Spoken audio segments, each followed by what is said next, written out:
کا نام ہے مثنوی رومی۔ تو مثنوی کو اتنی موٹی کتاب ہے، میرے دفتر میں بھی پڑھی ہوئی ہے، اتنی موٹی کتاب۔ اس طرح رومی کے جو لیسنس ہیں اس میں گہرائی بڑی۔ تو میرے تو دو دوست تھے، دونوں ہی کسی شعبے کے افسر تھے، تو انہیں بھی میری طرح رومی سے بڑی محبت تھی۔ وہ دونوں دوست میرے پونیا گئے۔ پونیا جو ہے وہ ترکی میں، جہاں مولانا روم کا کیا مزار ہے، کہ مزار پہ وہ میرے دونوں دوست چلے گئے۔ تو واپسی پہ وہ دونوں میں ڈسکشن شروع ہو گئی، یار ہم نے مثنوی کا سبق اصل میں کیا ہے، ہم نے سمجھا نہیں۔ مثنوی میں ایسا کیا لیسن چھپا ہوا ہے جو ہم نے سمجھا نہیں، تو ہمیں سیکھنا چاہیے تھا۔ وہ کہتے ہیں کہ ہم دونوں نے باہر نکلے تو ہمارا جو ٹورسٹ گائیڈ تھا، اس گائیڈ نے ہمیں ایک بات کہی، وہ کہیں سن رہا تھا ہماری ڈسکشن، اس نے کہا جی اگر آپ اجازت دیں تو میں آپ کو تھوڑی دیر میں پوری مثنوی پڑھا دوں۔ وہ دونوں دوستوں نے کہا جی ضرور۔ اس نے کہا جی ٹھیک ہے، آپ کیونکہ آپ کا ہوٹل جو ہے تھوڑا سا یہاں فاصلے پہ ہے، تو آپ اگر اجازت دیں تو ہم ٹیکسی لے لیتے ہیں۔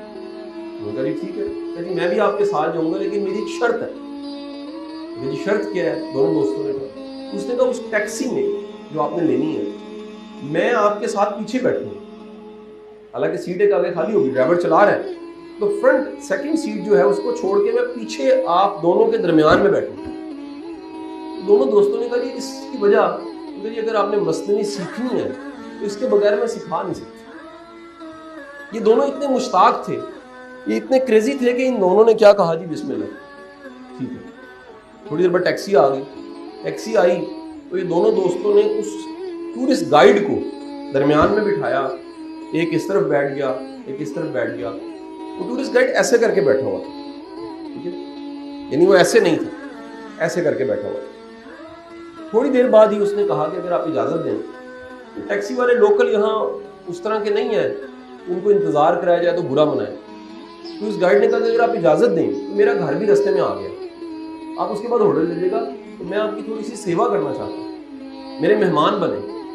اتنی معصومیت سے کہا تھا کہ ان دونوں دوستوں سے رہا نہیں گیا۔ دونوں نے کہا جی ٹھیک ہے، تھوڑی دیر ہم آپ کے گھر بھی چلے جاتے ہیں۔ رستے میں پرانا سا محلہ، چھوٹا سا گھر ہے۔ وہ دونوں دوست اترے، ٹیکسی والے کو کہا تھوڑی دیر انتظار کرو، ہم اس کے گھر ذرا چائے کا کو پیالہ پی لیتے ہیں۔ جب گئے تو چائے نہیں تھی، کدو کا سوپ، کدو کا سوپ کالی مرچوں والا۔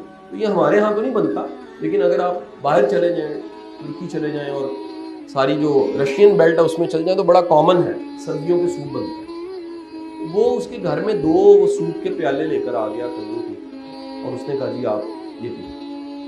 وہ بار بار دونوں دوست کہیں کہ یار ٹھیک ہے کدو کا سوپ پی لیتے ہیں، وہ مثنوی تو سکھا دو، اس کا پیے تو پھر سکھا۔ دونوں نے، وہ سوپ اتنا مزیدار تھا، اس کے اوپر کالی مرچیں بھی تھیں، نیمبو بھی جو تھوڑا سا اس کا بھی تڑکا لگا ہوا تھا۔ دونوں نے وہ پیا، وہاں سے نکلے، دوبارہ ٹیکسی میں بیٹھے۔ اس نے کہا جی میں نے مثنوی پڑھا دیا آپ کو۔ دونوں بڑے حیران ہوئے کہ مثنوی تم نے کب پڑھا دی؟